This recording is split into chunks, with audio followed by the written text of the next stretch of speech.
jam hiire mon bandiraɓe tedduɓe musidɓe sehilaɓe dingiral jamma bela hetto bela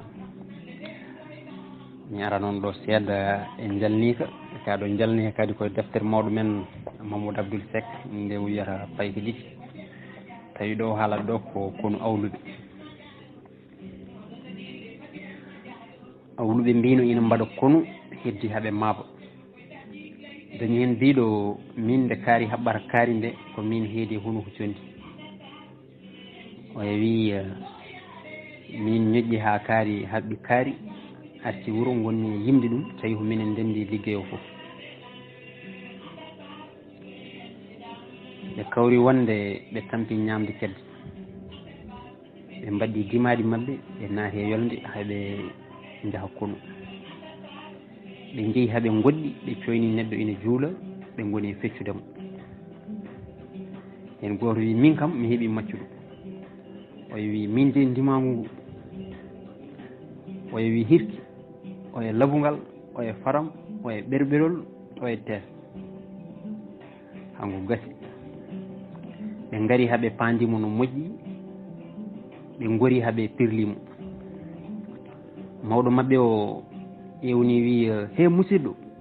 ɗo gonɗa ɗo min nanguima yaaru tukkude ceera e sérel ma fawa juuɗe ma e hoore goɗɗirɗa puccu ma ngu saɗa yiiɗi min mbasa felludema gam komin konu komin darɓe ma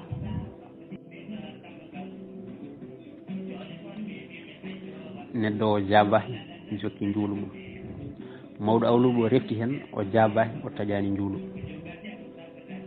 on yamiri wi pelle o ko kalkiɗo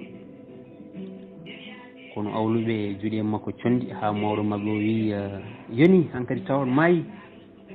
ɓe dartidi ɓe tawi on ina juula ko juulanno mawɗo kadi wi condi ɓe ɓamti haw wi yoni maayi ɓe tawi on ina teyyo mawɗo wi kadi condi ɓe jiiɗi condi haw wi yoni ɓe tawi on gayni ina waɗɗo puccu mum mawɗo wi ɓennen o ko kariɗo ɓe jilti pucci mabɓe ɓe jiimoɓe pellanno ina tindina puccu mum e mabɓe nde ɓe kawri koye jambaro mawɗo ene wiye Mamadou Hammar Kouro on ɓe mbiyata haaɗe waɗa ɓe goni ñekkinde on ina ɓallitoɓe ɓe puɗɗi jawnude on ina ara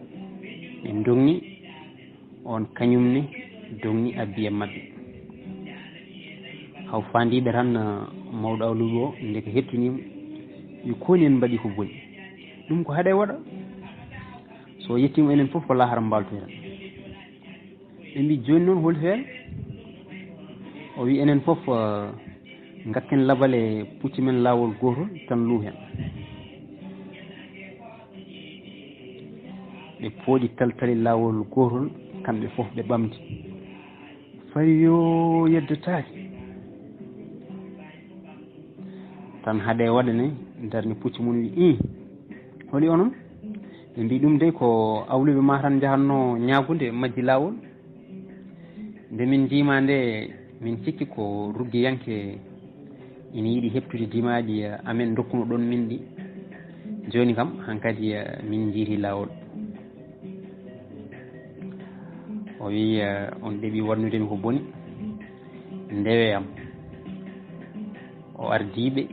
haw wattiɓe e lawol ɓe ɓenni yeeso ko ɗo kono awluɓe haali